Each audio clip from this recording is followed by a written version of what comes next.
Video like जरूर कर लीजिए और ऐसे वीडियो लगातार फ्री में पाने के लिए चैनल को तुरंत सब्सक्राइब कर लीजिए और बेल आइकन को जरूर टैप कर लीजिए ताकि आगे भी सारे वीडियो आपको मिलते रहे। यूट्यूब में फॉलो करते हैं तो प्लीज ये वाला फ्री टेलीग्राम चैनल जरूर ज्वाइन कर लीजिएगा। सारे नोटिफिकेशन सारे अपडेट यहीं पे आते हैं, ध्यान रखिए।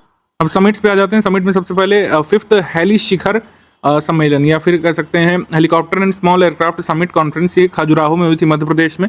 रीचिंग द लास्ट माइल इसकी थीम थी और उड़ान 5.2 को इसमें लॉन्च किया गया था। दूर दराज के क्षेत्रों और क्षेत्रीय इलाकों में कनेक्टिविटी को बेहतर करने के लिए 1A टाइप के कैटेगरी 1 के छोटे विमानों के जरिए अंतिम छोर तक कनेक्टिविटी सुनिश्चित करने के लिए इसमें उड़ान 5.2 को लॉन्च किया गया है। तो उड़ान 5.2 ये किससे संबंधित है? छोटे विमानों को लॉन्च करने से और जो दूर दराज इलाके हैं जहाँ पर सड़क से नहीं पहुंचा जा सकता है वहाँ पर कनेक्टिविटी को इंश्योर करने के लिए। W20 कार्यक्रम G20 के तहत ये कहाँ पे हुआ था? ये आनंद डिस्ट्रिक्ट में हुआ था, गुजरात में, आनंद गुजरात में। International conference on green hydrogen ये हुआ था न्यू दिल्ली में, बस इतना ध्यान रखिए। स्टार्टअप 20 समिट ये हुआ था गुरुग्राम हरियाणा में। इसके बाद 2-day meeting of labour employment and secretaries of states and union territories ये हुआ था आगरा उत्तर प्रदेश में। एम्प्लॉयमेंट सेक्रेटरीज या फिर जो श्रम निदेशक होते हैं उनका सम्मेलन, राज्यों के श्रम निदेशकों का सम्मेलन हुआ था आगरा उत्तर प्रदेश में। 3rd G20 infrastructure working group की मीट हुई थी ऋषिकेश में उत्तराखंड में। 4th और आखिरी मीट इसकी होगी खजुराहो में सितंबर में। वत्सल भारत नाम से एक संगोष्ठी का आयोजन किया गया था नई दिल्ली में और इसमें 9 राज्य और केंद्र शासित प्रदेशों ने भाग लिया था। पंजाब, हरियाणा, उत्तराखंड, उत्तर प्रदेश, दिल्ली, चंडीगढ़, जम्मू कश्मीर, लद्दाख, हिमाचल प्रदेश। तो कौन इसमें नहीं शामिल हुआ ये पूछ सकते हैं कि वत्सल भारत में कौन शामिल नहीं हुआ था। तो इसमें कुल मिलाकर उद्देश्य ये था कि बाल कल्याण के प्रति, बाल संरक्षण के प्रति जागरूकता क्रिएट की जाए और उनके लिए चेन ऑफ एफर्ट्स लॉन्च किया जाए। Bilateral meeting minister of state of law and justice Shri Ram Arjun Meghwal और जस्टिस ऑफ वियतनाम के बीच ये हुई थी, न्यू दिल्ली में हुई थी। ज़्यादा इसमें कोई जरूरी नहीं है, इसको छोड़ सकते हैं। Free online training program AI for Bharat 2.0 initiative शुरू किया है। Last year AI for Bharat लाया था यहाँ पर स्किल इंडिया के तहत। AI फॉर भारत इनिशिएटिव में AI के बारे में प्रशिक्षण फ्री ऑफ कॉस्ट यहाँ पर स्टूडेंट्स को दिया जाता है। 23rd शंघाई कोऑपरेशन ऑर्गेनाइजेशन यानी SCO की ये शिखर सम्मेलन हुई थी।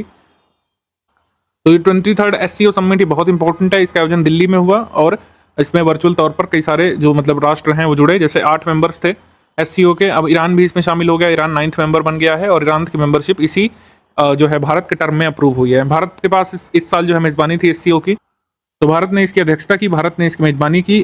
SCO समिट 23rd की, ये कब हुआ? 4 जुलाई 2023 को। इंडिया ने पहली बार इस समिट को होस्ट किया था। ईरान जो है फुल टाइम मेंबर के रूप में इस मीटिंग में शामिल कर लिया गया है। और SCO का एक ट्रेडिशन होता है कि जो मतलब चेयरपर्सन स्टेट होता है वो एक गेस्ट कंट्री को बुलाता है। तो भारत ने गेस्ट कंट्री के रूप में किसको इनवाइट किया था SCO समिट में? तुर्कमेनिस्तान को। ये बहुत ज़रूरी है, ये पूछा जा सकता है, ध्यान रखिएगा। और ईरान, बेलारूस और मंगोलिया को ऑब्जर्वर स्टेट्स के रूप में SCO समिट में इन्वाइट किया गया था। ठीक है, तो आगे बढ़ते हैं हम लोग। AI खतरों पर पहली बैठक ये UK में हुई थी। AI के खतरों पर पहली बैठक ये हुई थी UK में।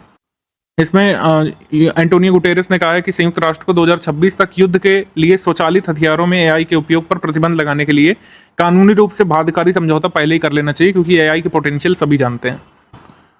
56वीं आसियान फॉरेन मिनिस्टर्स की मीट हुई थी जकार्ता, इंडोनेशिया में। आसियान की अध्यक्षता इस साल इंडोनेशिया के पास है, तो यहाँ पर सारी जो बैठकें होंगी उसको होस्ट कौन करेगा? इंडोनेशिया। सऊदी अरब एमिरेट्स को जो है, यानी सऊदी अरब को ऑफिशियली 51 कंट्री यहाँ पे माना गया है। फ्रेंडशिप और कोऑपरेशन ट्रीटी जो TAC होता है आसियान का, उसमें शामिल किया गया है। तो मतलब इनिशियली अगर आसियान में किसी को शामिल होना होता है तो जो TAC में ही शामिल होता है, फिर धीरे धीरे करके फुल टाइम सदस्यता हासिल करता है। BRICS urbanisation forum Durban, South Africa में पहली बार ऐसा हुआ कि फिजिकल तौर पर ब्रिक्स अर्बनाइजेशन फोरम का यहाँ पे मीट हुआ था। ब्रिक्स कंट्रीज के स्टेक होल्डर्स ने इसमें फिजिकल तौर पर पार्टिसिपेट किया था। लास्ट ईयर भी ये हुआ था, लेकिन वो ऑनलाइन माध्यम से हुआ था। तो डरबन, साउथ अफ्रीका में पहली बार प्रतिनिधियों की प्रत्यक्ष भागीदारी के साथ ब्रिक्स शहरीकरण मंच का आयोजन डरबन में किया गया। तो ये जरूरी है। इसकी थीम थी advancing urban resilience for sustainable cities. Startup 20 summit ये गुरुग्राम में हुआ था, बस यही ध्यान रखिए। समापन समारोह के अगले G20 अध्यक्ष राष्ट्र ब्राजील को स्टार्टअप 20 की आधिकारिक मसाल यहाँ पे सौंप दी गई थी। तो ध्यान रखना महत्वपूर्ण है कि G20 जब भारत जो है मेंबर मतलब ये रोटेशन के तहत किसको अध्यक्षता सौंपेगा? ब्राजील को, ये ध्यान रखिएगा। उसके बाद 7वां इंडिया मोबाइल कांग्रेस का आयोजन दिल्ली में हुआ था। ये हमेशा दिल्ली में होता है और इसकी थीम थी इस बार global digital innovation. Global digital innovation.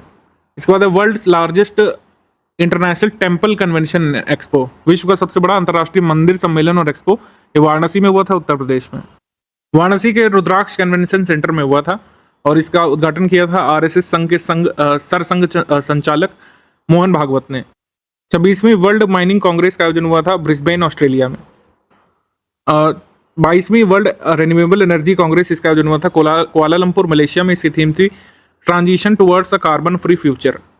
11वीं association of world election bodies की कार्यकारी बैठक हुई थी कार्टिजिना, कोलंबिया में। ये जो निकाय है इसमें 119 ये सदस्य हैं, 20 क्षेत्रीय संघ या संगठन और सहयोगी सदस्य हैं। ये दुनिया भर के जो इलेक्शन मैनेजमेंट बॉडीज हैं उनका ये समूह है कुल मिलाकर के। जैसे भारत में चुनाव आयोग है, तो ऐसे ही अन्य राष्ट्रों में जो भी होते हैं इलेक्शन मैनेजमेंट बॉडीज, वो सब इसमें सदस्य राष्ट्र के रूप में, सदस्य मतलब ऑर्गेनाइजेशन के रूप में मौजूद हैं। जैसे इस कार्यकारी बैठक में भारतीय निर्वाचन आयोग की तरफ से जो 3 सदस्यीय प्रतिनिधिमंडल गया था, उसका नेतृत्व किया था हमारे सीईसी राजीव कुमार ने। आगे हम लोग बढ़ते हैं G20 वैश्विक खाद्य नियामक शिखर सम्मेलन, इसका आयोजन हुआ था न्यू दिल्ली में। पहली बार इस कॉन्फ्रेंस का आयोजन रोम, इटली से बाहर हुआ था, जरूरी है, ये आ सकता है एग्जाम में। 91वीं meeting international commission on large dams, ये हुआ था गॉथेनबर्ग में, स्वीडन में। गॉथेनबर्ग, स्वीडन, इसमें भारत की तरफ से NHPC लिमिटेड ने पार्टिसिपेट किया था मीटिंग में, NHPC लिमिटेड। 50वीं जीएसटी परिषद की बैठक हुई थी, इसमें कुछ निर्णय लिए गए, जैसे कैंसर के लिए जो दवाई है उस पर 0% जीएसटी लगेगा, 0 स्लैब में डाला गया। जो कैसीनो है, हॉर्स रेसिंग है, ऑनलाइन गेमिंग है, उसमें 28% जीएसटी लगाने का यहाँ पर फैसला लिया गया था, जिसको काफी सारे लोगों ने क्रिटिसाइज भी किया इस तरीके से। जीएसटी परिषद की अध्यक्षता कौन करता है, इसका आंसर जो है आप जल्दी से कमेंट करके बताइए। ग्लोबल फार्मास्यूटिकल क्वालिटी समिट का आयोजन हुआ था मुंबई में और इसमें कुछ स्टैट बताए गए थे कि भारत जैसे जो भी जेनरिक दवाई हैं उसका 20% स्टेक होल्ड किए हुए 20% जेनरिक दवाई भारत से जाती हैं। 60% जो वर्ल्ड वैक्सीन जो प्रोड्यूस हो रही हैं, 60% वर्ल्ड वैक्सीन जो प्रोड्यूस हो रही हैं वो भारत में बनती हैं।